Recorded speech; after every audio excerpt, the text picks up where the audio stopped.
Her room stinks of old age. My daughter-in-law whispered over the phone, not knowing I was standing right behind the door. Those words hit me like a bucket of ice water. Today, I'm going to tell you something I never thought I'd share. If you also believe that we still have value, even after 60, please type a 1 in the comments.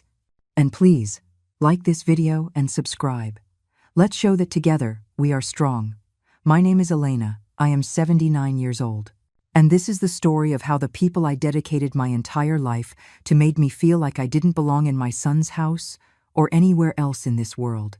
The morning sun filtered through the kitchen window of Andrew's sprawling home in the suburbs of Chicago, casting long shadows across the marble countertops that always felt cold beneath my fingers. I stood there in my faded blue house dress, the same one I'd worn to feed the chickens on our family farm for 30 years, feeling completely out of place in this modern mansion my son and his wife called home. My hands trembled slightly as I clutched my ceramic coffee mug, the one I'd brought from the farm. It was chipped on the rim, stained from decades of morning routines, but it held the heat better than those thin, expensive cups Jessica preferred. The tremor wasn't new. Parkinson's had been creeping into my life like an unwelcome visitor, making simple tasks feel like mountains to climb. The house around me hummed with the silent efficiency of wealth marble floors that echoed every footstep, walls painted in colors Jessica called sophisticated neutrals, but which reminded me of storm clouds, crystal chandeliers that lit everything with a harsh, clinical brightness. Nothing soft, nothing warm, nothing that whispered, home, the way our old farmhouse had. With its creaky wood floors and the sun-faded wallpaper George had helped me hang when Andrew was just learning to walk. I had been living here for 8 months, ever since Andrew insisted I move in after George's funeral. "Mom, you can't stay on that farm all by yourself," he'd said, in that tone sons use when they've already made decisions for their parents. "Jessica and I have plenty of space. It'll be easier for everyone." Easier. That word had haunted me for months. The guest room they'd given me was at the far end of the house, next to the laundry room, where the washing machine hummed day and night. Andrew said it was more convenient, since I wouldn't have to climb stairs. But I knew the truth. It was as far away from their lives as they could push me while still claiming to care. The room smelled of fabric softener and industrial cleaner. Nothing like the lavender sachets I'd kept in my dresser drawers for 40 years. My few belongings looked lost in the space.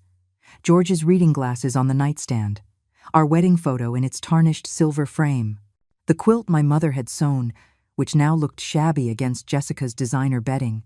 Every morning, I tried to be useful. I'd wake before dawn, just as I had for decades on the farm, and tiptoe into the kitchen to make coffee. I'd wipe down countertops that were already spotless. I'd arrange flowers from Jessica's garden that she'd mentioned were going to go to waste anyway. And I'd make small breakfasts that no one seemed to want. The twins, Ben and Lily, my precious grandchildren, would tear through the kitchen like little tornadoes, grabbing protein bars and juice boxes before Jessica hurried them off to their private school in her gleaming SUV. Sometimes, Lily's eyes would meet mine and I'd smile, remembering the little girl who used to beg for my sugar cookies, but she'd quickly look away, as if acknowledging me might get her into trouble. "Good morning, sweethearts," I'd whisper as they passed, but they never seemed to hear me anymore. I had started a small garden in the corner of their backyard, just a few tomato plants and herbs like the ones I'd grown on the farm. It gave my hands something to do, something that felt familiar in this sterile environment. But Jessica had asked me to move it behind the tool shed, where guests couldn't see it from the patio. "It just doesn't fit the aesthetic we're going for," she'd explained with that tight smile she reserved for conversations she found unpleasant. That particular morning, as I stood in the kitchen sipping my coffee and watching the birds at the feeder I'd hung outside my window, I heard voices coming from the living room. Jessica was on one of her phone calls with her sister, the kind that always seemed to involve complaining about something or someone. I moved closer to the doorway, not to eavesdrop, but because the coffee pot was in that direction and I needed a refill. That's when I heard it. "I swear, the whole downstairs smells like old lady." Jessica's voice carried clearly through the open doorway. Her tone was sharp, exasperated, the way she spoke about the gardener when he left grass clippings on the driveway. I don't know if it's her perfume, or her medications, or just, I don't know, old age. I can't stand it anymore. Her room just stinks. The words hit me like a physical blow. I froze in the doorway, my coffee cup halfway to my lips, watching my daughter-in-law pace across the living room that had never felt like a place I belonged. "And she cooks these weird, old-fashioned meals," Jessica continued, her voice gaining momentum. "The whole house smells like, I don't know, nursing home food. I've started buying those expensive air fresheners and placing them strategically, but nothing works. It's like a presence that just hangs over everything." I backed away, my slippers silent against the marble floor, and leaned against the wall in the hallway. My heart was beating so loudly I was afraid they would hear it. "Andrew, of course, says nothing," Jessica went on. "He just pretends everything is fine, but I see how uncomfortable the kids are. They don't want to bring friends over anymore. Can you blame them? What teenager wants to explain why their grandmother is living in what is basically the service quarters?" The coffee cup slipped from my hands and shattered on the floor, sending shards of ceramic and hot coffee all over the pristine marble. The sound echoed through the house like a gunshot. Jessica's voice stopped abruptly. I knelt carefully, my arthritic knees protesting, and began picking up the broken pieces. This mug had been George's favorite, the one he'd used for his morning coffee for 23 years. I had hand-washed it every single day. I had protected it through 2 moves and countless busy mornings. Now it lay in fragments on a floor that had never wanted it there in the first place. "Everything okay over there?" Jessica called out, her voice artificially cheerful. "Just clumsy," I called back, my own voice steadier than I felt. "I'll clean it up." And one. As I gathered the pieces, each shard felt like a small death, not just for the mug, but for the illusion I had clung to that this arrangement would somehow work, that I would eventually find my place in their carefully orchestrated life. That night, I sat in my room as the sounds of family life filtered through the walls. Andrew helping Ben with his homework, Jessica discussing weekend plans, the television playing some show they all watched together in the living room where I no longer felt welcome. The air freshener Jessica had placed outside my door released its artificial lavender scent every 15 minutes, a constant reminder that my presence needed to be masked, neutralized, made palatable. I opened my nightstand drawer and pulled out a small photo album I'd kept hidden beneath my sweaters. Page after page of memories, George and I on our wedding day, Andrew taking his first steps across our farmhouse kitchen, family picnics under the old oak tree, Christmas mornings when the house was filled with laughter and the smell of cinnamon rolls. In every picture, I was surrounded by people who loved me, who wanted me there, who saw me as essential rather than inconvenient. At what point had I become someone whose very existence needed to be apologized for? I closed the album and looked at myself in the mirror across the room. 79 years old, gray hair I still styled every morning out of habit, blue eyes that had seen decades of joy and sorrow, hands that had worked hard, loved deeply, built a life alongside a man who had cherished every day we shared. Was I really just a burden now? A problem to be managed until a more permanent solution could be found? The questions hung in the air like smoke, acrid and inescapable, as I prepared for another sleepless night in a house that felt less like a home with each passing day. The incident with the broken mug haunted my dreams that night, but it was nothing compared to the flood of memories that came rushing back as I lay in the dark. Memories of everything I had given, everything I had sacrificed, everything I had poured into this family that now treated me like an unwelcome stranger. I remembered the day Andrew called me, 3 years ago, his voice tight with panic. "Mom, I need help. The business is going under. Jessica's pregnant with the twins, and we're about to lose the house. I know it's a lot to ask, but..." I didn't even let him finish.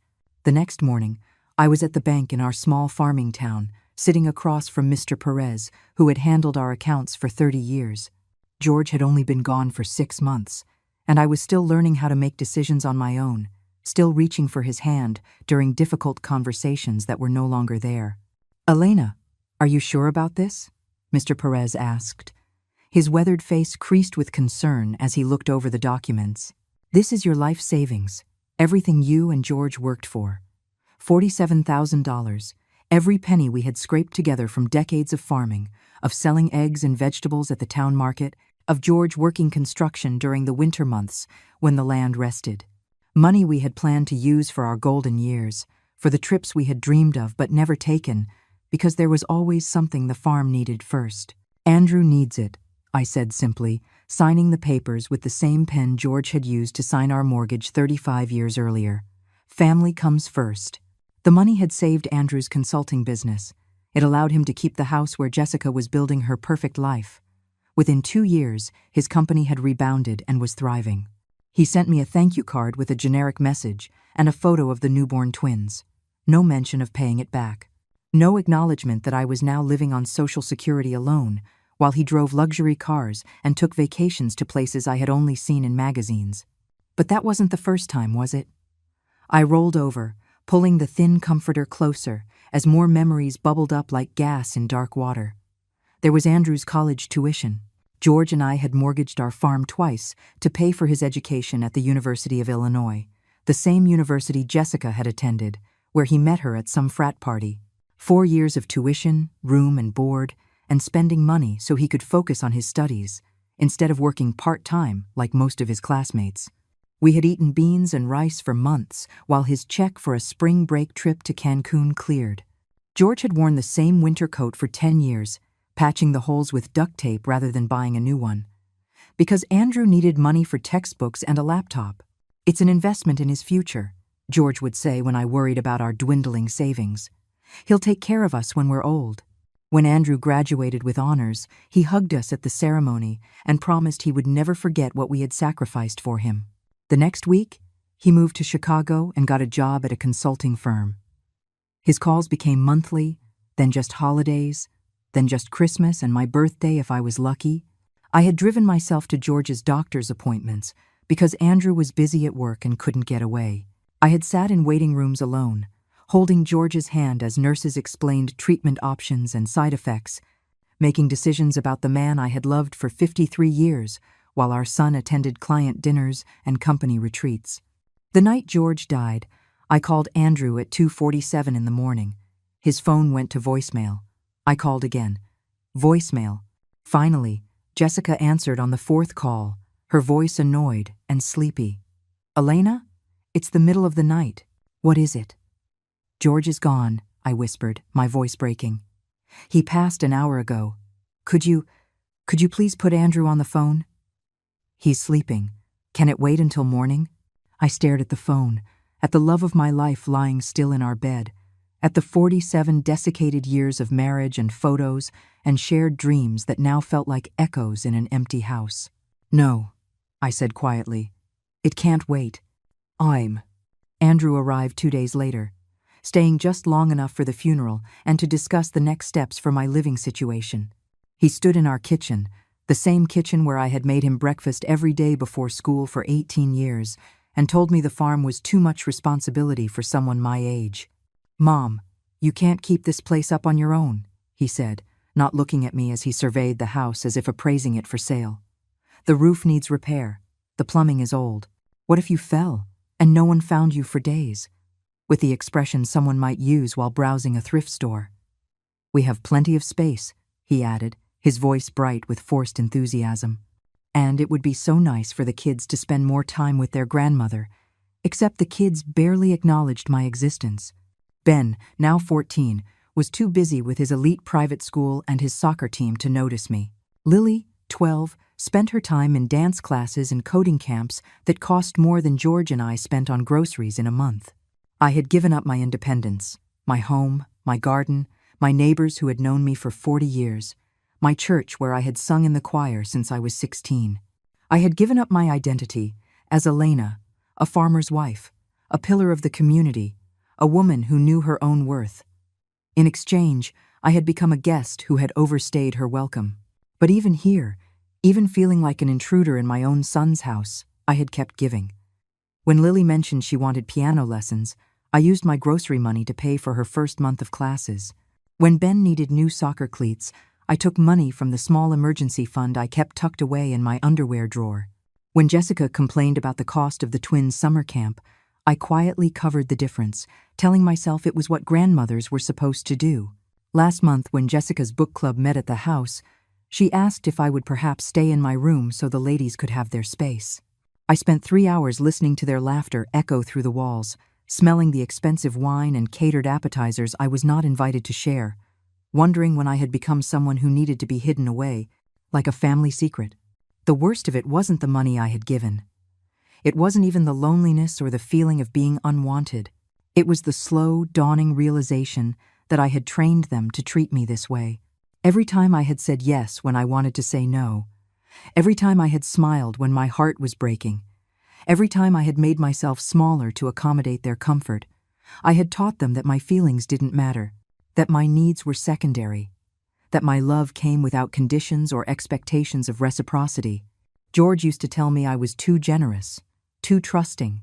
"Elena, honey," he'd say when I lent money to neighbors who never paid it back or volunteered for every church committee that needed help, "you can't save everyone.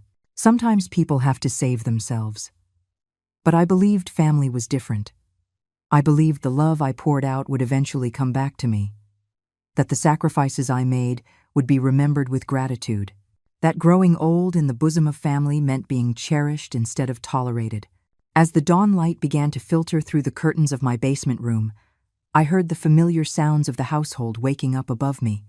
Footsteps on the marble floors, the coffee maker grinding beans, Jessica's voice calling out orders to the children to hurry with their breakfast. Familiar family sounds that I was no longer a part of. I reached for my Bible on the nightstand, the same King James version George had given me on our first Christmas as newlyweds. Its pages were soft with age, marked with decades of underlined verses and notes in the margins written in my careful script. I turned to a passage I had highlighted years ago, during another difficult time, when I had wondered if my giving heart was a blessing or a curse. "Be therefore wise as serpents and harmless as doves." For 79 years, I had mastered the innocent dove part. Perhaps it was time to learn about snakes. A soft knock at my door interrupted my thoughts. "Elena?" Jessica's voice had that artificially sweet tone she used when she needed something. "Could I have a word with you for a moment?" I put down my Bible and opened the door to find her standing there in her yoga clothes, her blonde hair pulled back in a perfect ponytail, her smile as polished as the marble floors she walked on. "I hope I didn't wake you," she said, though we both knew the house had been awake for 30 minutes. "I wanted to talk to you about Lily's piano competition. The entry fee is quite expensive, and with all our other expenses—" She trailed off, letting the request hang in the air between us, like incense in an empty church. I looked at her expectant face, at the designer workout clothes that cost more than my monthly Social Security check, at the diamond stud earrings catching the light from the hallway chandelier. "Of course," I heard myself say, the words automatic as breath. "How much do you need?" But even as I agreed, even as I saw the relief flood her features, a small voice in my head whispered a question that would change everything. Was I being used? The question haunted me for days. Was I being used? It followed me through my morning routines. It whispered to me during the long afternoons when the house fell silent, and it kept me awake at night staring at the ceiling as the washing machine hummed its endless cycle next door. I started to notice things I had trained myself to overlook, the way Jessica suddenly remembered my helpful nature whenever bills were due, the way Andrew called me Mom, with that particular warmth in his voice, only when he needed something, the way the twins acknowledged my existence primarily when they wanted me to drive them places Jessica was too busy to handle. The morning after Jessica asked for the money for Lily's piano competition, I watched my granddaughter eat breakfast at the kitchen island. She was hunched over her phone, her fingers flying across the screen, completely absorbed in the digital drama that occupies 12-year-old girls these days. "Good morning, sweetheart," I said, placing a plate of fresh blueberry muffins on the counter. I'd been up since 5 in the morning baking them, using the last of my special vanilla extract I'd been saving. Lily glanced up for barely a second. "Thanks," she mumbled. Then she went back to her phone. I stood there, a dish towel in my hand, waiting for more. Waiting for her to notice that I had remembered blueberries were her favorite. Waiting for her to ask about my day, or tell me about hers, or acknowledge that I was more than a food dispensing machine in her peripheral vision. But she didn't. She grabbed a muffin without looking, took 2 bites, then wrapped the rest in a napkin and shoved it into her backpack. "I'm going to be late," she announced to no one in particular, sliding off the stool. I watched her walk away. This child I had held as a newborn, whose first steps I had witnessed, whose every milestone I had celebrated with more enthusiasm than her own parents. When had I become invisible to her? That afternoon, while I was cleaning my room, I found something that turned my blood to ice. I had been dusting the small desk by my window when I noticed papers scattered underneath. They must have fallen from the stack Andrew kept on top. Documents he had been reviewing for what he called financial planning purposes. As I bent to retrieve them, my eyes caught familiar words on the letterhead. Last Will and Testament of Elena Maria. My hands trembled as I picked up the papers. This was my will, the one I had updated after George's death. But why did Andrew have a copy in my room? I had given him one for safekeeping, but this one looked different. There were notes scrawled in the margins, calculations written in Andrew's unmistakable handwriting. I held my breath as I read his notations. Proceeds from farm sale, $340,000. Life insurance, $50,000. Remaining savings, approx. $8,000. Total estate value, $398,000. At the bottom of the page, in red ink, was Jessica's handwriting. Minus what we've already loaned. Still substantial inheritance. Loaned. They considered the money I had freely given them a loan. Money they never mentioned paying back, never acknowledged as a sacrifice, never thanked me for beyond those empty greeting cards. But there was more. Stapled to the back was a printout of nursing home costs in the Chicago area, with several facilities circled and notes about Medicare coverage and asset spend-down requirements. They weren't just waiting for me to die, they were planning for it, calculating exactly how much my life was worth to them, and researching the cheapest way to store me until that inheritance became available. I sank onto the small chair by my window, the papers scattered across my lap, feeling like I might be sick. The room spun around me as the full magnitude of their betrayal crashed down like a collapsed roof. Every kindness I had interpreted as love had been an investment in their future windfall. Every time Andrew had called me Mom with affection, he had been calculating the compound interest on my mortality. Every time Jessica had smiled and asked about my day, she had been mentally spending my inheritance. That night, I sat at the dinner table like a ghost at my own wake. Andrew carved the roast beef Jessica had prepared, discussing his day at work while she nodded attentively. The twins ate in their usual silence, still glued to their phones despite the no devices at dinner rule that apparently only applied when it was convenient. "Mom, you're quiet tonight," Andrew observed, spooning gravy onto his plate. "Everything okay?" I looked at him across the table. This man I had carried in my womb for 9 months, nursed through childhood illnesses, cheered for at every baseball game and school play.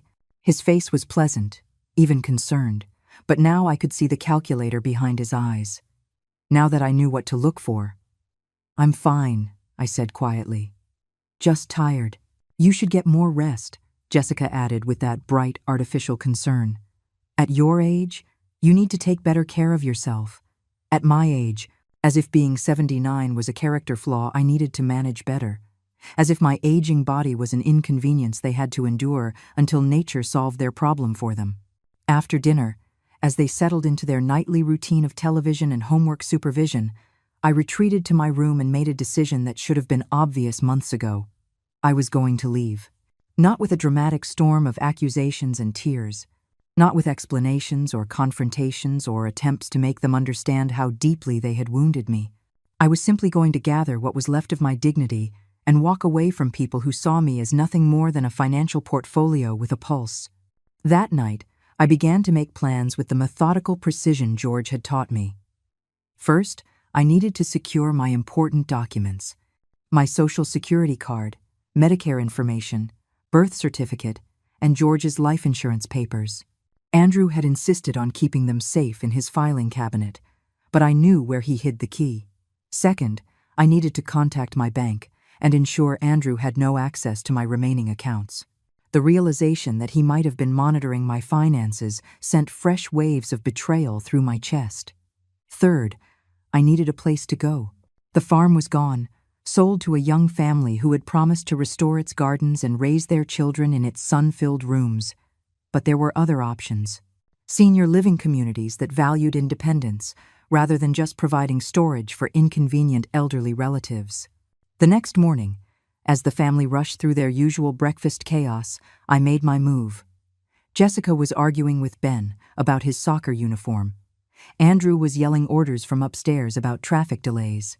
Lily was having a meltdown over a test she'd forgotten to study for. I slipped into Andrew's office and retrieved my documents from his filing cabinet. The key was exactly where he always kept it, taped under the desk drawer, because he had never been particularly creative about hiding things.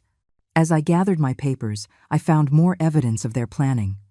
A folder labeled Elena Future Care Options contained brochures for state-subsidized nursing homes, applications for Medicaid assistance, and a timeline suggesting they had been anticipating my transition to professional care within the next 6 months.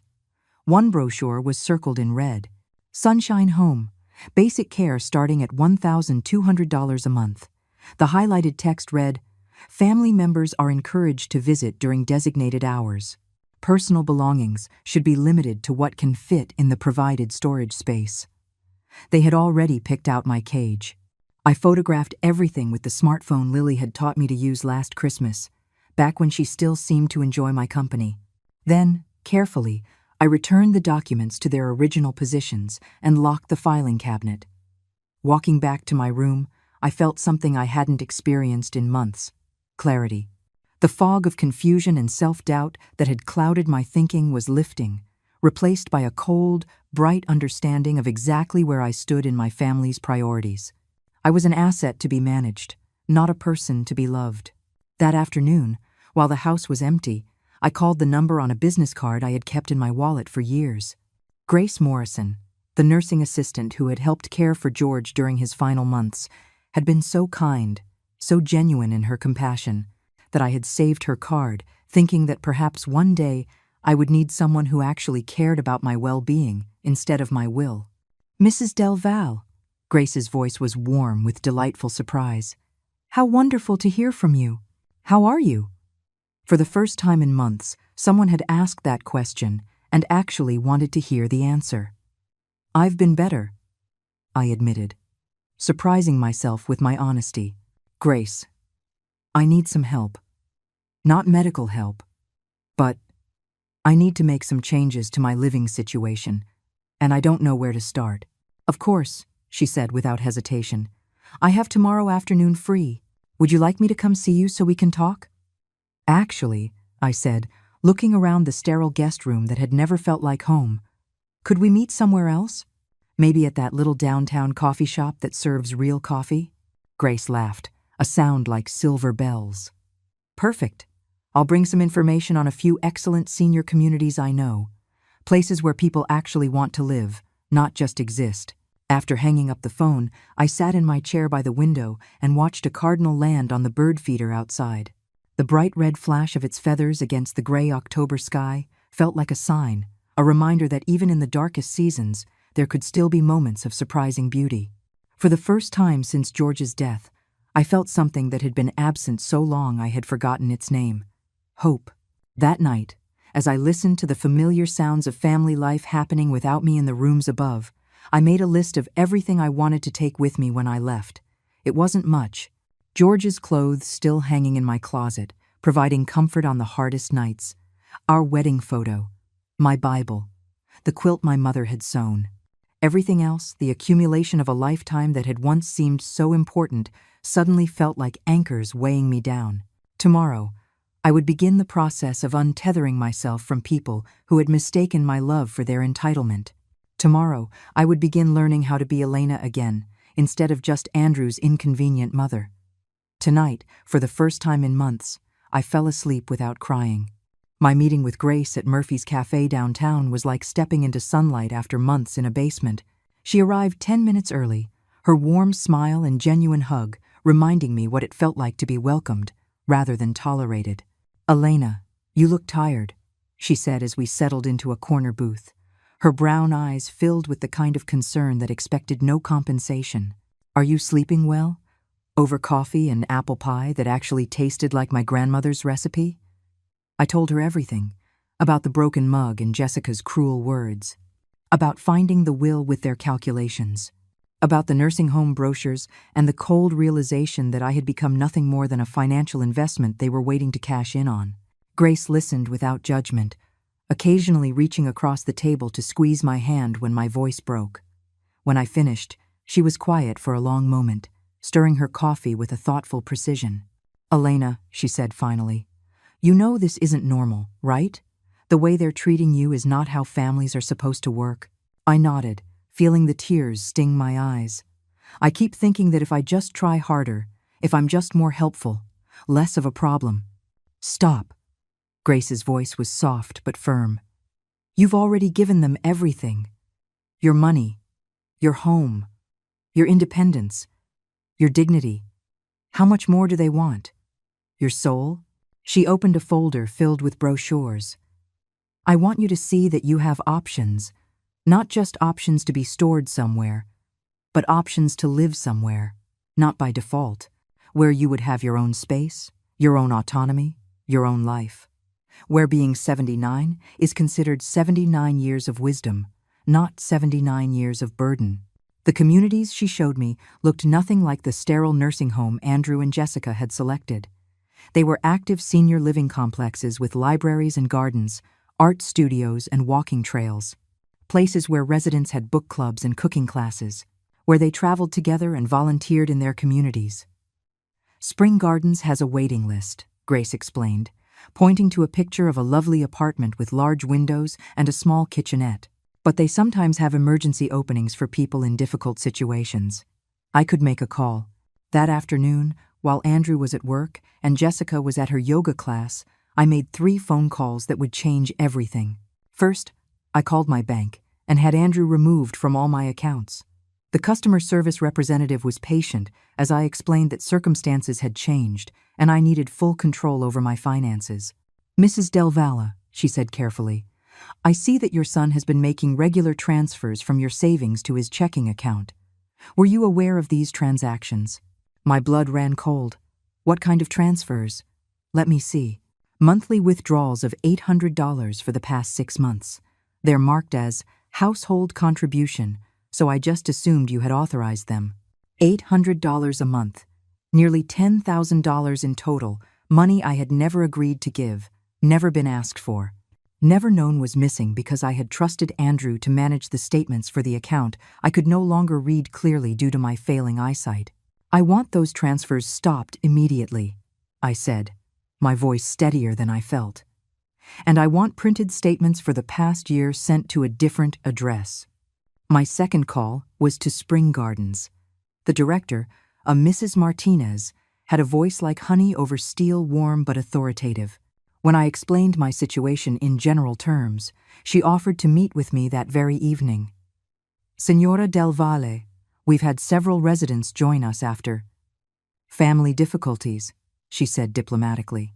"Sometimes the people who claim to love us most are the ones who understand us least. Would 6 o'clock work for you?" My third call was to a taxi company. I was done asking for rides. I was done depending on people who saw every favor as a debt I owed them. When Andrew got home that night, I was waiting in the living room, not hidden away in my basement quarters, not making myself invisible, sitting in his pristine white armchair, as if I had every right to take up space in what was technically still my son's house. "Mom," he seemed genuinely pleased to see me, that practiced warmth flooding his voice. "How was your day? Jessica mentioned you went out this afternoon." "Yes," I said simply. "I had some errands to run." "Errands?" Jessica appeared from the kitchen. Her yoga clothes changed into the kind of casual but expensive outfit she wore when she wanted to look effortlessly put together. "What kind of errands?" "You should have just asked me to drive you." I took a taxi. The silence that followed was deafening. Andrew and Jessica exchanged a look. I now recognized the same expression they had used when discussing my future care options in whispered conversations they thought I couldn't hear. "Mom," Andrew said slowly, sitting down across from me, "taking taxis can be expensive. And at your age? Going out by yourself? What if something happened to you? What if you got confused or lost?" "I'm 79. Not senile," I replied, surprised at the steel in my own voice. Jessica perched on the arm of Andrew's chair, her perfectly manicured hand resting on his shoulder in a gesture of united concern. "Elena, we're just worried about you. You haven't seemed like yourself lately.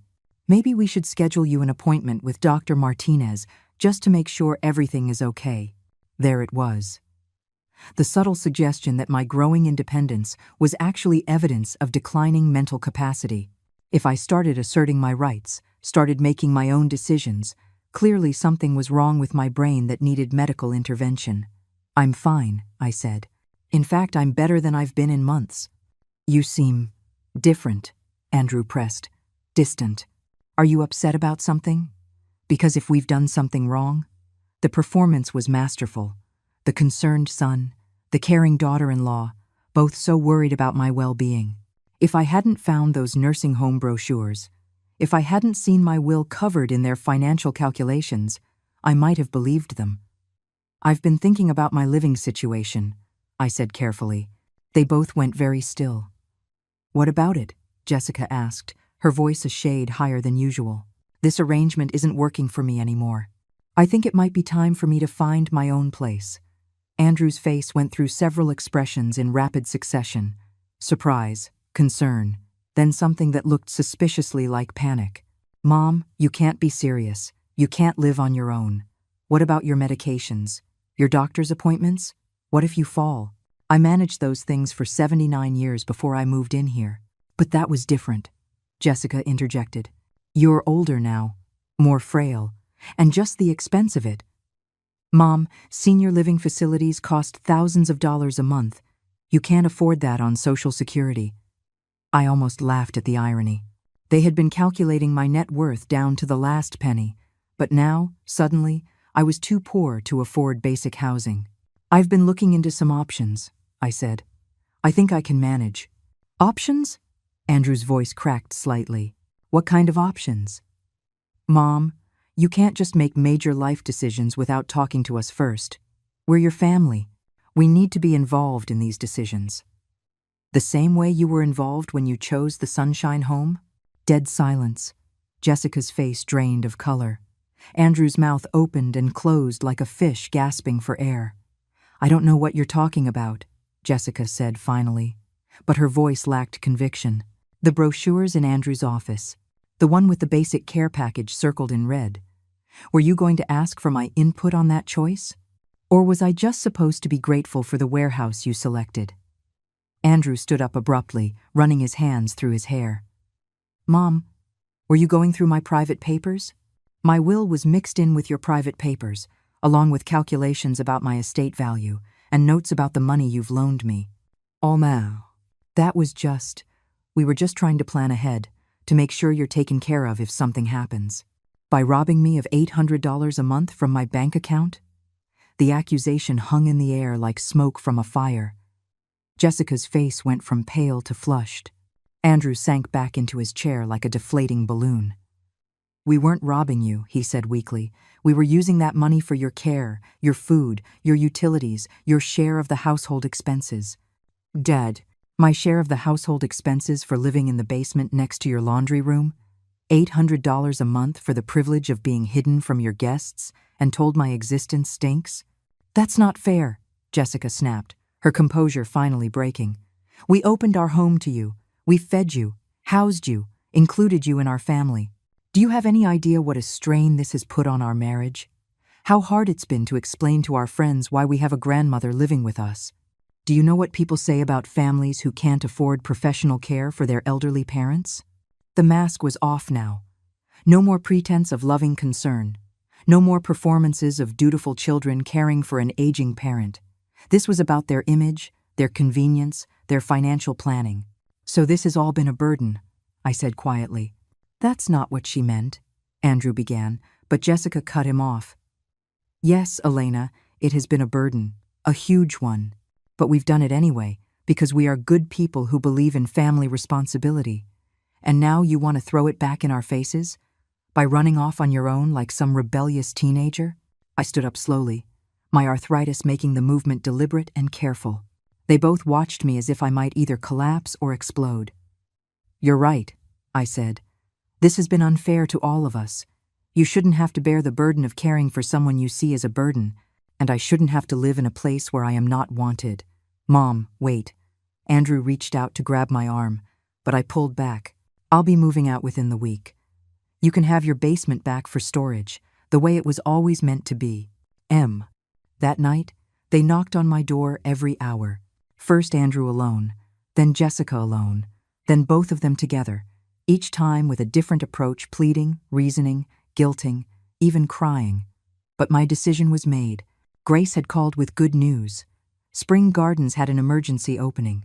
A one-bedroom apartment with a view of the garden, available immediately for someone in transitional circumstances. The next morning, while they were at work and school, I packed my few belongings into the suitcases I had brought 8 months earlier.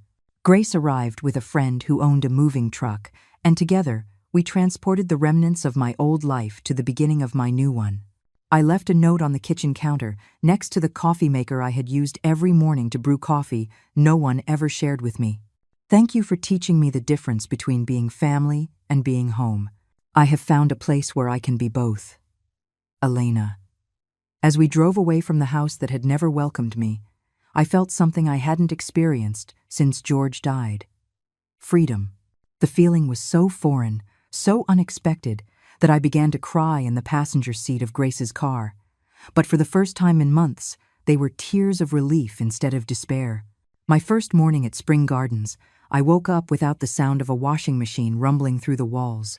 The silence was so profound, so peaceful, that for a moment I forgot where I was. Then the sunlight streamed through the east-facing windows instead of the north-facing ones, and I remembered. I was free. The apartment was small, but perfect. A living room with a fireplace I could actually use. A kitchen with a window over the sink that looked out onto a garden where residents grew tomatoes and herbs. And a bedroom that didn't smell like industrial detergent. It was all mine to arrange, mine to enjoy, mine to inhabit without permission or apology. I made coffee in my own coffee pot, using the good porcelain cups I had rescued from storage. No more chipped mugs or rushed mornings trying to stay invisible. I sat at my small dining table and watched an elderly man tending the flower beds outside, humming as he worked. When he noticed me in the window, he smiled and waved. A real smile, not the practiced politeness I had grown accustomed to. The first week passed in a dream. I attended the welcome orientation for new residents, where Mrs.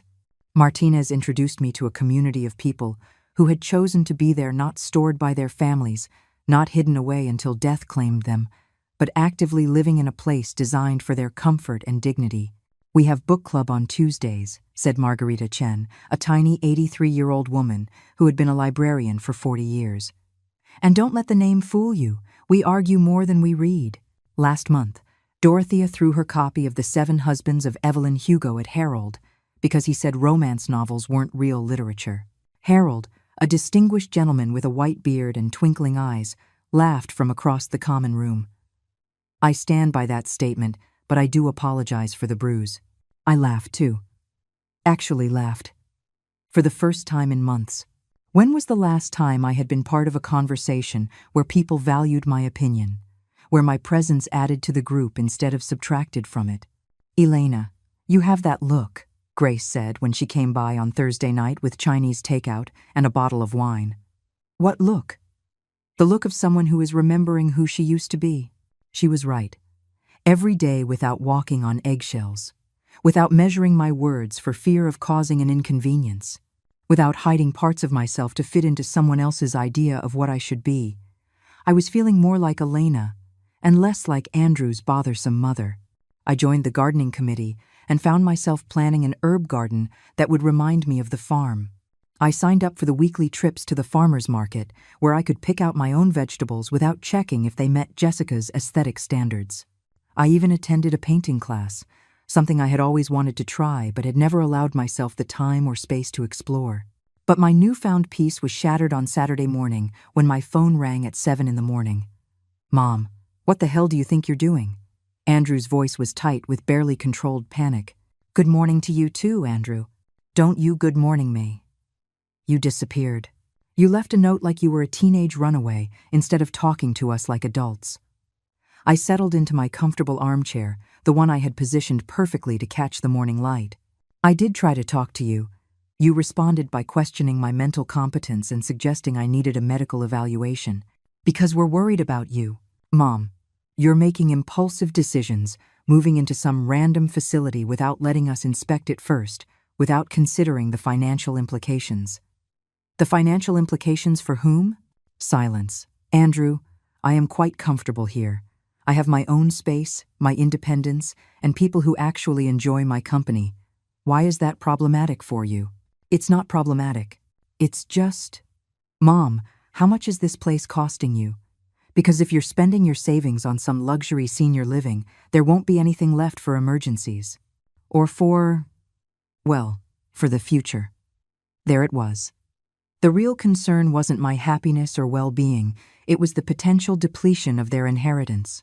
I am managing my finances just fine. Thank you. Are you? Because I checked our joint account, and you've made some very worrying changes. You removed my access, which makes it impossible for me to help you pay bills or handle emergencies. I also discovered you had been helping yourself to $800 a month without my knowledge. That would be worrying to most people.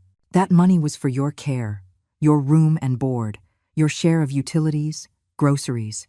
$800 for a basement room and the leftovers you didn't want? Andrew, my entire monthly budget here, including meals, activities, and a beautiful apartment, is less than what you were stealing from me. We weren't stealing. Yes, you were. Taking money from someone's account without their knowledge or permission is stealing, regardless of your relationship to the victim. The line was quiet for so long, I thought he had hung up. When he spoke again, his voice had changed less aggressive, more wheedling. Mom, I know we haven't been perfect. Maybe Jessica and I got a little stressed trying to balance everything. But running away is not the answer. Come home and we'll figure things out. We'll do better. This is my home now. That's not your home. Your home is with your family, your son, and your grandchildren who love you. Do they? Because when I lived there, Lily barely acknowledged my existence. Ben treated me like a piece of furniture. You hid me from your social engagements. And Jessica complained about my smell to her friends. You were listening to private conversations. In my own home, yes. Or what I thought was my home. Turns out I was just a temporary tenant paying rent I didn't know I owed. Another long pause. When Andrew spoke again, I could hear Jessica's voice in the background, sharp and insistent. Mom, the kids miss you. They've been asking when you're coming home. It was a lie, and we both knew it. But the fact that he was willing to use the children as emotional weapons told me everything I needed to know about how desperate they had become. If the children want to see me, they are welcome to visit. I am not hiding from them. I am simply not available to be taken for granted. Visit? Mom, you're 20 minutes away. It's not like we can just pop over. No, I suppose that would require making an actual effort to spend time with me instead of just coexisting in the same building. That afternoon, Jessica called. Her approach was different. Tears, guilt, and emotional manipulation wrapped in motherly concern. Elena, I am so sorry, she sobbed over the phone. I know I haven't been the daughter-in-law you deserved. I know I said terrible things and I've been selfish and thoughtless. But please, please, come home. The children are devastated. Ben keeps asking where Grandma went, and Lily is crying herself to sleep because she thinks she did something wrong. If this had been true, it might have worked. The Elena of 3 months ago would have packed her bags immediately, overcome with guilt at the thought of causing her grandchildren pain. But I had spent enough time at Spring Gardens to meet other grandparents who maintained healthy, loving relationships with their grandchildren without sacrificing their own well-being. Jessica, if the children want to have a relationship with me, I am absolutely open to that. But it will be a relationship based on mutual respect, not one where I am expected to buy their affection with money and servitude. That's not. We never expected you to buy anything. Didn't you? Then why did every conversation about spending time with the children involve requests for money, piano lessons, soccer equipment, camp fees, competition registrations? When was the last time anyone in your family spent time with me just because they enjoyed my company? The question hung in the air like incense in an empty church. We do enjoy your company, Jessica said, but the words sounded hollow even to her. Jessica, I hope that one day that will be true. But right now, I need to focus on rebuilding a life where my worth isn't measured by my utility to other people. On Monday, a surprise visitor arrived. I was watering the herb seedlings I had planted in small pots on my patio when there was a knock at my door. Through the peephole, I saw Lily standing in the hallway, fidgeting with the straps of her backpack. I opened the door slowly, unsure what to expect. "Hi, Grandma," she said, not meeting my eyes. "Mom dropped me off. She said you live here now." "I do. Would you like to come in?" She nodded and stepped inside, looking around with the wide-eyed curiosity of someone exploring a foreign country. She took in my small living room, my kitchen with its cheerful yellow curtains, my photographs arranged on the mantelpiece. "It's nice," she said finally. "It smells like cookies and flowers." I almost smiled. "Would you like some cookies? I baked snickerdoodles yesterday. Those are my favorite." I remember. We sat at my small dining table, the afternoon light streaming through the windows that belonged to me. Lily ate 3 cookies and drank a glass of milk as I watched this child I had almost given up hope of connecting with. "Grandma," she said suddenly, "are you mad at us?" The question was so direct, so unexpectedly honest, that it took my breath away. "I'm not mad, sweetheart. I'm sad, but I'm also hopeful." "Why are you sad?" "Because I felt invisible when I lived at your house, like no one really saw me or cared about what I thought or felt." She considered this with the seriousness children bring to important matters. "I saw you," she said quietly. Mom said not to bother you because you were always tired and needed to rest." Another piece of the puzzle clicked into place. Jessica had not only been hiding me from her social circle, she had been actively preventing the children from building relationships with me, framing my presence as a burden they needed to tiptoe around. "Lily, I was never too tired to spend time with you. I would have loved to hear about your day, or help you with your homework, or just sit and talk." Her eyes filled with tears. "Really? Really." We spent the next hour talking about school, and her friends, and her art projects, and her dreams of becoming a veterinarian. She was bright and funny and kind, everything I had hoped she would become but had been prevented from witnessing. When Jessica's car pulled up outside, Lily hugged me tightly. "Can I come back next week?" she whispered. "Anytime you want, sweetheart. But only if you want to, not because someone tells you that you should or shouldn't." She nodded solemnly and picked up her backpack. As I watched her walk to the car, I felt something I had almost forgotten existed. The hope of a genuine relationship with my granddaughter, built on mutual affection instead of obligation or guilt. That night, as I stood in my garden watching the sunset paint the sky in shades of rose and gold, I realized something profound had shifted. For the first time since George's death, I wasn't just surviving, I was living. The phone rang again around 8. Andrew's number flashed on the screen, but I didn't answer. Instead, I poured myself a glass of wine. I opened a book I had borrowed from Margarita's lending library and settled into my comfortable chair by the window. For the first time in months, I had nowhere to be, no one to please, and nothing to prove. I was finally home. 3 weeks into my new life, they arrived unannounced. I was in the community garden, kneeling by my herb patch with dirt under my fingernails for the first time since George died. When I heard familiar voices arguing in the parking lot, through the hedge bordering the garden, I could see Andrew's luxury sedan, engine still running, exhaust puffing into the crisp October air. "This is ridiculous, Jessica," Andrew was saying, that edge of barely controlled frustration I remembered from his teenage years. "We should have made an appointment. Just showing up like this makes us look desperate." "We are desperate." Jessica's reply was sharp enough to cut glass. "She's been here for almost a month, Andrew." "A month? Do you realize how much money she's spending? How much she's potentially giving away to strangers who don't even know her?" I stayed crouched behind the tomato plants, my hands still in the dirt, listening to them discuss my life as if I were a wayward stock investment instead of a human being.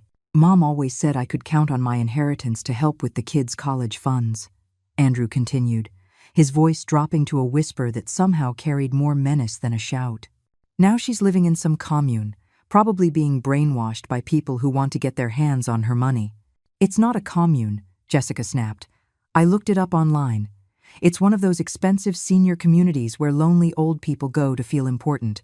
They probably have financial advisors roaming the halls, convincing residents to leave money to the facility instead of their families. My hands stilled in the soil. Even their imagined version of my life centered on their financial concerns rather than my well-being. We need to be smart about this, Jessica went on. The emotional appeals haven't worked. Maybe it's time to consider other options. What kind of other options? Legal ones. She's showing signs of diminished capacity, making impulsive financial decisions, isolating herself from family. Any judge would see that she needs a conservatorship for her own protection. The words hit me like ice water. A conservatorship would give them total control over my finances, my living situation, my medical care, my entire life. I would be made a legal child again, unable to make decisions about where I lived or how I spent the money George and I had earned through decades of honest work. I stood up slowly, brushing the dirt from my knees, and walked toward the parking lot with the measured stride of someone who had finally learned her own worth. "Hello, Andrew." Jessica. My voice was calm, steady, giving no hint of the conversation I had just overheard. They spun around in unison, their faces shifting from surprise to guilt and then to carefully manufactured concern. "Mom," Andrew rushed forward, arms outstretched, as if our relationship were still based on physical affection instead of financial calculation. "You look different." I did look different. 3 weeks of sleeping through the night, eating meals I had chosen for myself, and engaging in conversations where my opinions mattered had restored something to my face that I had lost during those months in their basement. "What brings you here?" "We wanted to see where you're living," Jessica said, her eyes scanning the well-maintained buildings and landscaped grounds with the expression of someone calculating property values. "Make sure you're safe." "I am very safe. Would you like a tour?" They exchanged a look I now recognized as silent communication about their shared agenda. "That would be wonderful," Andrew said. "We've been worried about whether this place is appropriate for someone your age with your needs." My needs. As if I required special accommodation instead of just the same respect and autonomy afforded to any adult human being. I led them through the community center, where Margarita was leading her afternoon book discussion in voices loud enough to be heard 3 counties away. Harold was at the piano, playing jazz standards, while Dorothea sang a duet in a voice that had probably been beautiful 50 years ago and was still enthusiastic today. The art studio hummed with quiet creativity, as residents worked on paintings, pottery, and crafts that would never be dismissed as old lady hobbies. "It's very active," Jessica observed, watching an 80-year-old man demonstrate proper Puth technique to a group of women who were clearly humoring him. "Don't you find all this stimulation exhausting?" "I find it energizing. For the first time in months, I feel like I'm living instead of just existing." Andrew surveyed everything with the critical eye of someone conducting an inspection. He asked pointed questions about security, medical facilities, emergency protocols, all reasonable concerns that might have touched me if I hadn't just heard him discussing conservatorship proceedings 10 minutes earlier. When we reached my apartment, they entered with the wary air of people stepping into potentially hostile territory. "It's smaller than I expected," Jessica said, surveying my living room with its comfortable furniture and personal touches. "It's perfect for me. I don't need much space, just enough space to be myself." "But Mom," Andrew sat in my armchair without an invitation. "Don't you miss having family around? Don't you get lonely here with all these strangers?" "These strangers have become friends faster than I ever thought possible. And I see Lily every week now. She visits because she wants to, not because someone tells her she has to." "About that," Jessica's voice took on a tone I had learned to recognize as the prelude to ultimatums. "We've been thinking that perhaps those visits should be more structured, more supervised.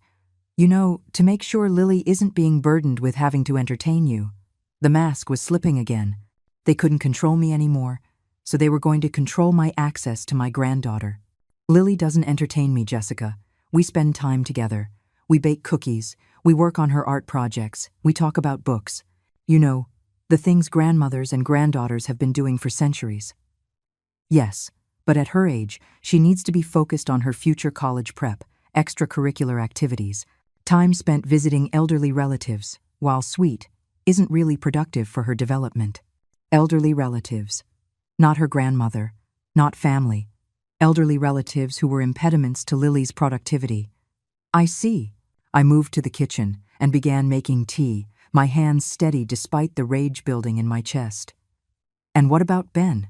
Does he also need protection from his unproductive elderly relative? Ben's just going through a phase, Andrew explained, accepting the cup I offered him. Teenage boys don't really want to hang out with their grandmothers. It's nothing personal. Everything about this situation is personal, Andrew. The teacups were my grandmother's porcelain, delicate cups with hand-painted roses that had survived the Depression, World War II, and 7 decades of family gatherings. I had rescued them from storage when I moved into Spring Gardens, and using them daily had become an act of defiance against the utilitarian mindset that valued things only for their immediate function. Mom.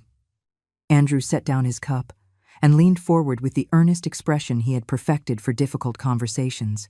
We need to talk seriously about your future. This place is nice, but it's expensive. At the rate you're spending money, you'll burn through your savings in a few years.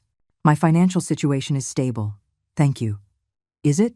Because from what I can see, you're paying premium prices for services you don't need. Wouldn't it make more sense to move back home where your family can take care of you for free? Free. As if the $800 a month they had been stealing, plus the emotional cost of daily humiliation, amounted to free care. Andrew, I tried living with family. It didn't work. Because we made mistakes, Jessica intervened, her voice adopting the pleading tone she used when reason failed to achieve her goals. But we've learned from those mistakes. We know how to do better now. Do you? Because 5 minutes ago, you were discussing conservatorship proceedings in the parking lot. Oh. The silence that followed was deafening. Andrew's face went pale. Jessica's carefully applied makeup couldn't hide the flush of guilt that spread down her neck. You were listening to a private conversation, Jessica said finally, her voice tight with indignation. I was gardening. You were conducting that private conversation in a public parking lot at a volume sufficient to be heard by anyone within 50 feet. Mom, a conservatorship isn't about controlling you, Andrew said carefully. It's about protecting you from people who might take advantage of your trusting nature. People like my son who steals from my bank account? That's not the same, and you know it. Isn't it?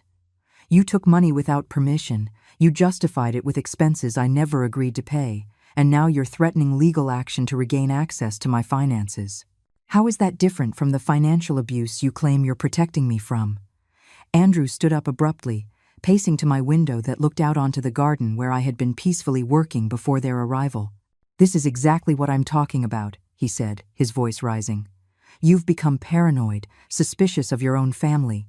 These people here are filling your head with ideas about independence and autonomy. But Mom, you're 79 years old. You have Parkinson's. You take 6 different medications. You can't see well enough to drive at night. At some point, reality has to matter more than your feelings. My reality is that I am happier and healthier than I have been since your father died. My feelings matter because they are mine, and for the first time in months, I don't have to apologize for having them.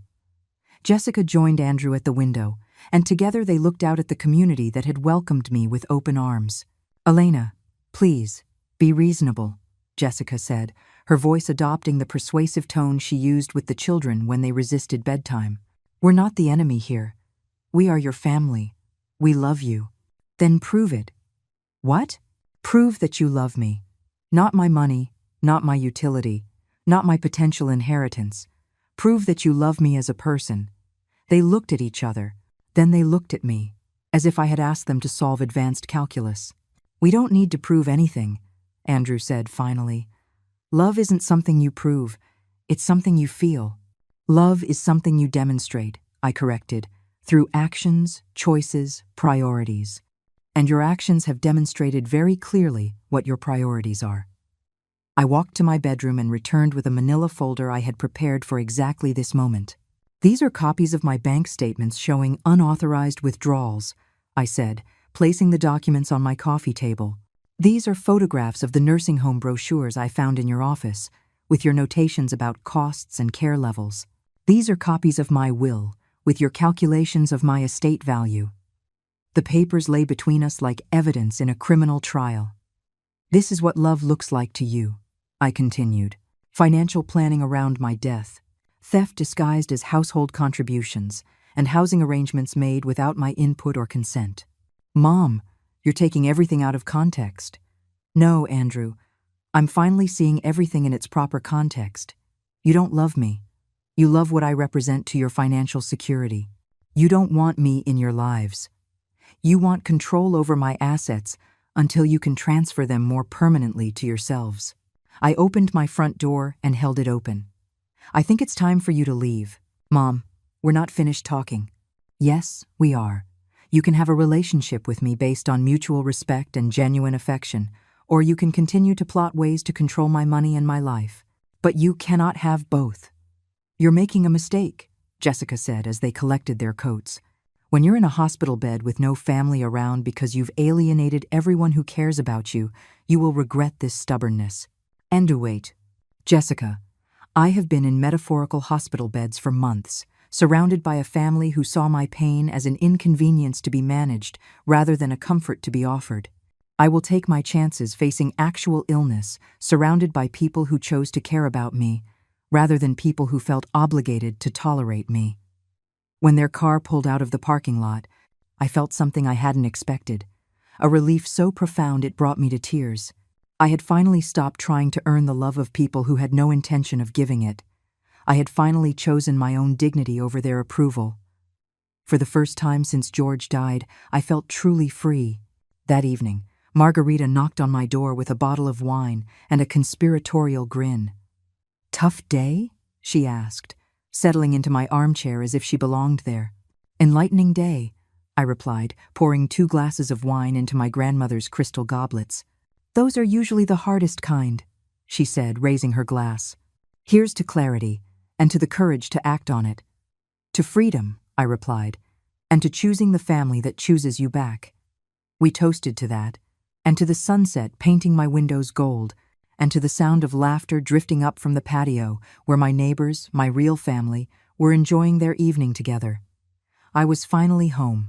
6 months after that final confrontation, I stood in front of my bathroom mirror and barely recognized the woman looking back at me. Gone were the sunken cheeks and perpetually tired eyes of someone who had been slowly disappearing into herself. My face had filled out from eating meals I actually enjoyed, rather than picking at leftovers no one else wanted. My hair, which I had started having professionally styled at the beauty salon here in the community, framed my face in soft silver waves that caught the light. Most noticeably, I was smiling. Not the forced, apologetic expression I had worn for months, but a genuine smile that started in my eyes and radiated outward. "Elena, you are positively glowing," Grace said when she arrived for our weekly coffee date. She had become more than the angel who had rescued me from that hospital bed. She had become my dear friend, the sister I never had, but had always wanted. "I feel like I'm glowing," I admitted, pouring coffee into the good china I now used every day. "Yesterday, Harold told me I look 10 years younger than when I first moved in." "Harold has been trying to ask you to the community dance for 3 weeks," Grace laughed. "The poor man turns red as a beet every time you walk into the dining room." I felt the heat rise in my own cheeks. At 79, I was rediscovering the forgotten pleasure of being noticed, appreciated, even flirted with by someone who saw me as a woman instead of a burden. "Don't be ridiculous, we're just friends." Friends who sit together at every meal, work side by side in the garden, and take evening walks that last suspiciously long for people our age, Grace teased. "Elena, honey, when was the last time you let a gentleman court you?" The question caught me off guard. George had been the love of my life, my partner for 53 years, and I had assumed that chapter of my life was over with his death. But Harold's gentle attention, his way of saving the choicest vegetables from the garden for me, his habit of leaving small bouquets of wildflowers by my door, stirred something I thought was buried forever. "I wouldn't know how to be courted anymore," I confessed. "I've been a wife, a mother, a burden. I've forgotten how to just be Elena." "Then it's time to remember." That afternoon, I did something I hadn't done in decades. I bought a new dress. Not a practical, serviceable dress chosen for its durability and ease of washing, but a beautiful royal blue dress with small pearl buttons that made me feel elegant and feminine. The saleswoman at the village boutique was probably younger than Lily, but she treated me with the respect of someone helping another woman prepare for something special. "This color is perfect with your eyes," she said, adjusting the sleeves. "Are you buying for a special occasion?" "I'm buying for me," I replied, and I realized it was the first time in years I had purchased something simply because it made me happy. The community dances were every Friday in the main hall, where they pushed back the tables and Harold played the piano while couples swayed to old-time music. I had gone before, sitting with Margarita and Dorothea, watching the dancers and telling myself I was too old, too rusty, too recently widowed to participate. But that Friday, in my royal blue dress and the pearl earrings George had given me for our 40th anniversary, I walked into that hall ready to dance. Harold's face lit up when he saw me. He was wearing a navy sport coat and tie, his white hair neatly combed, looking distinguished and nervous in equal parts. "Elena," he said, rising from the piano, "you look absolutely radiant." "Thank you, Harold. That's a lovely piece you're playing." "The way you look tonight," he said, his eyes twinkling. It seemed appropriate for the occasion. When the next song began, a slow ballad that transported me back to high school proms and wedding receptions, Harold held out his hand with old-fashioned courtesy. "Would you honor me with this dance?" I placed my hand in his, felt his warm palm against mine, and remembered what it was like to be led across a dance floor by someone who was happy to be there with me. Harold was a graceful dancer, confident without being controlling, attentive without being smothering. As we moved together to the familiar melody, I felt decades of tension leave my shoulders. "I was afraid you might have forgotten how," he murmured, his breath warm against my ear. "I was afraid I had too," I replied. "But apparently, some things you never really forget." "And like riding a bike," he agreed, "or falling in love." The words hung between us, soft and honest and full of possibility. I looked up into his kind hazel eyes, and I saw something I had almost forgotten existed. The chance for a companionship built on choice, rather than obligation, affection offered freely, rather than extracted through guilt or manipulation. "Harold, I'm not sure I'm ready for that kind of conversation." "Then we won't have it tonight," he said simply. "Tonight, we'll just dance." And we did, for song after song, until my feet ached in a pleasant way and my heart felt lighter than it had in years. When the evening ended, Harold walked me to my apartment like a true gentleman, kissed my hand as if we were characters in an old movie, and told me he had had the most wonderful evening he could remember. As I got ready for bed, I saw myself in the mirror again. My hair was slightly mussed from dancing, my cheeks flushed from laughter and gentle exercise, and my eyes were sparkling with something I thought was lost forever: joy. The next morning brought an unexpected visit.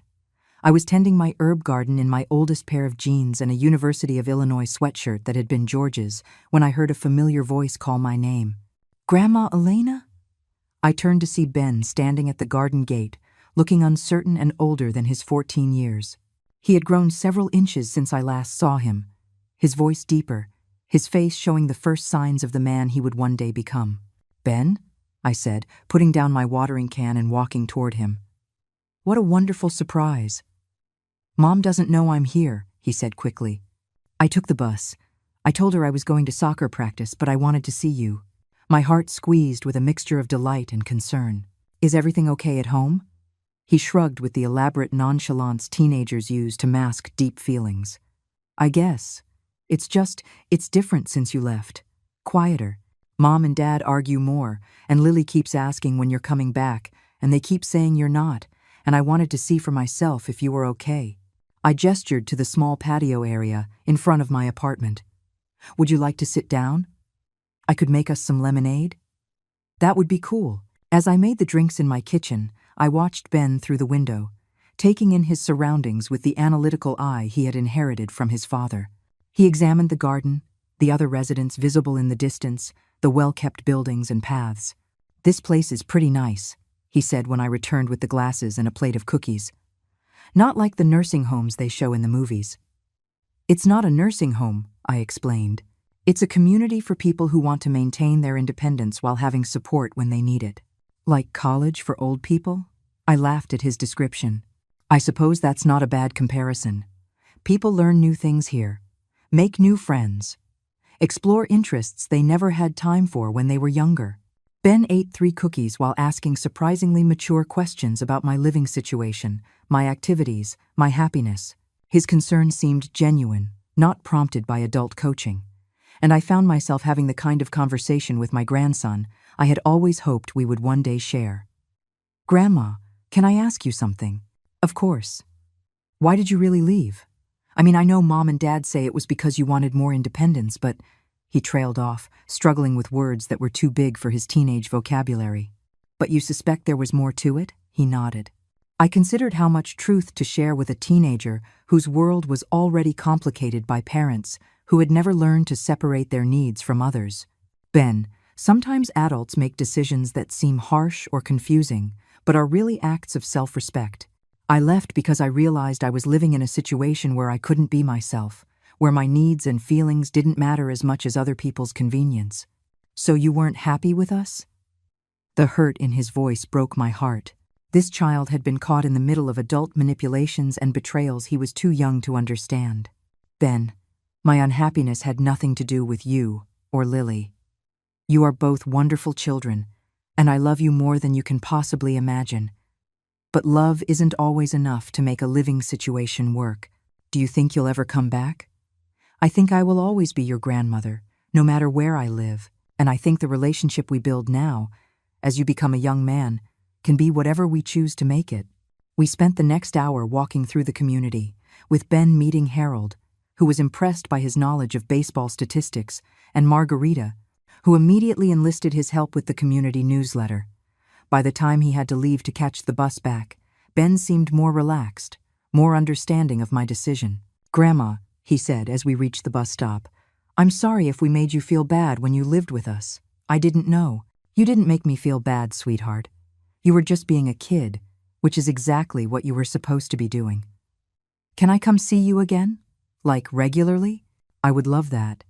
But Ben, I will not be the secret you keep from your parents. If you want to have a relationship with me, it needs to be honest and out in the open." He considered this with the seriousness of someone weighing important adult decisions. "I'll talk to them," he said finally. "Maybe they'll understand better now that they've seen this place isn't some weird cult or whatever they were worried about." As his bus pulled away, I felt something shift inside my chest. For months, I had grieved the loss of my grandchildren, convinced that choosing my own well-being meant sacrificing my relationship with them. But Ben's visit proved to me that real love, the kind built on genuine affection instead of family obligation, could survive geographical distance and even parental manipulation. That night, I called Lily to tell her about Ben's visit. Her excitement was contagious as she made plans for her own visit the following week, this time with her parents' reluctant knowledge and permission. "Grandma, Ben says you have a boyfriend," she said with the delighted scandal of a 12-year-old who had discovered adult romance. "I have a good friend who happens to be a gentleman," I corrected, though I couldn't keep the smile from my voice. "Ben says he brought you flowers." "Harold is very thoughtful. Do you think you'll marry him?" The question caught me completely by surprise. Marriage hadn't even entered my thoughts. I was still adjusting to the idea of companionship, of someone wanting to spend time with me for the simple pleasure of my company. "Lily, honey, I think I'm still learning how to be happy on my own. Romance is wonderful, but it's not something I need to complete me anymore. But do you think you might want it anyway? Not because you need it, but because it would be nice?" Out of the mouths of babes, my 12-year-old granddaughter had just articulated something I hadn't been able to put into words myself. The difference between desperate need and joyful choice. "Yes," I said slowly, "I think I might want it anyway." That night, as I prepared for sleep in my own space, surrounded by my own choices, I reflected on how dramatically my life had changed. 6 months ago, I had been a shadow, haunting someone else's home, grateful for scraps of attention, and terrified of being a further burden. Now I was a woman with friends, interests, options, and even the possibility of romance. I was no longer just surviving the death of George, the rejection of Andrew, or the cruelty of Jessica. I was living fully, joyfully, authentically, for the first time in as long as I could remember. As I turned out the lights and settled into my comfortable bed, I could hear Harold playing the piano in the community lounge. The melody of "The Way You Look Tonight" drifted through my window like a lullaby. Tomorrow, I would tend my garden, attend book club, have lunch with Grace, and perhaps, if I felt brave enough, tell Harold I would like to have that conversation about falling in love after all. Tomorrow, I would continue the work of blooming again. A year later, I am sitting in my garden on a crisp autumn morning, watching the sunrise paint the sky in shades of gold and rose that remind me of the watercolor class I started last month. My hands, once shaky with anxiety and Parkinson's, are steady as I hold my coffee cup, the same chipped mug George used to drink from, now a fond reminder of the love that was real instead of a symbol of all I had lost. Harold is beside me in the matching chair he brought over from his apartment when we decided to merge our morning coffee ritual. We don't talk much during these early hours. We have learned that comfortable silence is one of the gifts of deep friendship. He reads his newspaper while I tend to my thoughts, both of us content in the certainty that we are exactly where we choose to be. "A penny for your thoughts," he says, looking up from the sports section with the kind smile that still makes my heart flutter like a schoolgirl's. "I'm thinking about time," I tell him. How much of it I thought I had wasted, and how much I actually had left. Harold folds his newspaper and gives me his full attention. At 82, he has learned that when someone wants to share their thoughts on time, it's worth listening. When George died, I thought my life was essentially over. I continue, watching a cardinal land on the bird feeder we hung together last spring. I thought I was just marking time until I could join him, existing on the charity of a family who saw me as an obligation instead of a gift. And now? Now I realize that I mistook the end of a chapter for the end of the whole book. And one. Harold reaches over and takes my hand, lacing his fingers through mine in a gesture that has become as natural as breathing. We are not married. We may never be married. But we have built something precious together. A partnership based on mutual respect, shared interests, and the rare luxury of choosing each other every single day. "Your book isn't finished yet," he says. "Heck, you might just be getting to the best part." He's right. This past year has been the most fulfilling of my adult life, not in spite of my age, but because of the wisdom it has brought me. I have learned the difference between being alone and being lonely, between family and relatives, between surviving and thriving. Last month, Andrew called. Not Jessica. She hasn't spoken to me since that final confrontation in my apartment. But Andrew, likely prompted by the children's growing relationship with me, reached out with what sounded like genuine concern. "Mom, how are you, really?" he asked, and for the first time in years, his voice carried no hidden motive I could detect. "I'm wonderful, Andrew. Better than I've been in a long time. The kids say you're different. Happier. I am happier. I'm living the life I choose instead of the life others expect me to accept." There was a long pause. "Mom, I want you to know that I've been thinking about how things were between us. I know we made mistakes." "We?" Another pause. Longer this time. "I made mistakes. I let myself think about your finances more than your feelings. I let Jessica convince me that managing your life was the same as caring about you." It wasn't a full apology. Andrew still couldn't quite admit the extent of his betrayal, but it was more acknowledgement than I had ever expected to receive. "Andrew, I appreciate that, but I need you to understand something. I don't need you to take care of me anymore. I never did. What I needed was for you to love me without conditions, to value my presence without calculating its cost. Can we? Can we try to rebuild something? Not the old relationship, but something new." I had considered this question many times over the past year. The answer came easily now. "Yes, but only if you can accept me as I am now, not as the convenient grandmother you want me to be.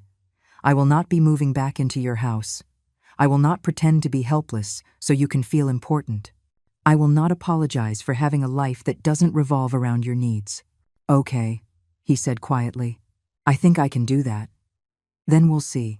Relationships are built on actions, not promises." Since then, we have had coffee twice. Awkward conversations where we both have had to learn new ways of relating to each other. Andrew is slowly discovering that I am more interesting as an independent person than I ever was as a dependent mother. I am learning to see him as a flawed human being instead of the perfect son I had created in my imagination. It's progress, however slow. Ben visits every other weekend now, officially this time. He has become my tech consultant, helping me navigate the tablet I bought for taking digital art classes and video calling Grace when she travels to visit her own grandchildren. Lily comes monthly, and we are working on a cookbook together. Her favorite recipes from my collection, updated for modern kitchens and documented so they won't be lost when I'm gone. "Grandma," she said during her last visit, "I want to ask you something, but I don't want to hurt your feelings." "Ask away, sweetheart. I'm tougher than I look." When you lived with us, were you pretending to be happy? Because I remember you smiled a lot, but now I know what you look like when you're really happy, and it's different." The question was so insightful, so honest, that it took my breath away. Yes, Lily, I was pretending.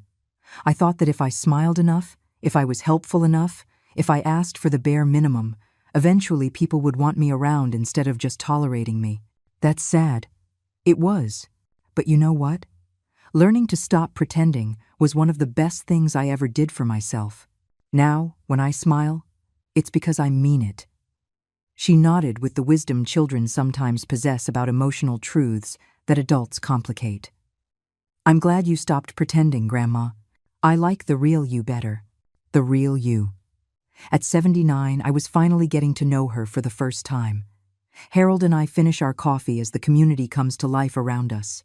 Margarita bustles past on her daily newspaper delivery route, stopping to remind us of the movie premiere tonight.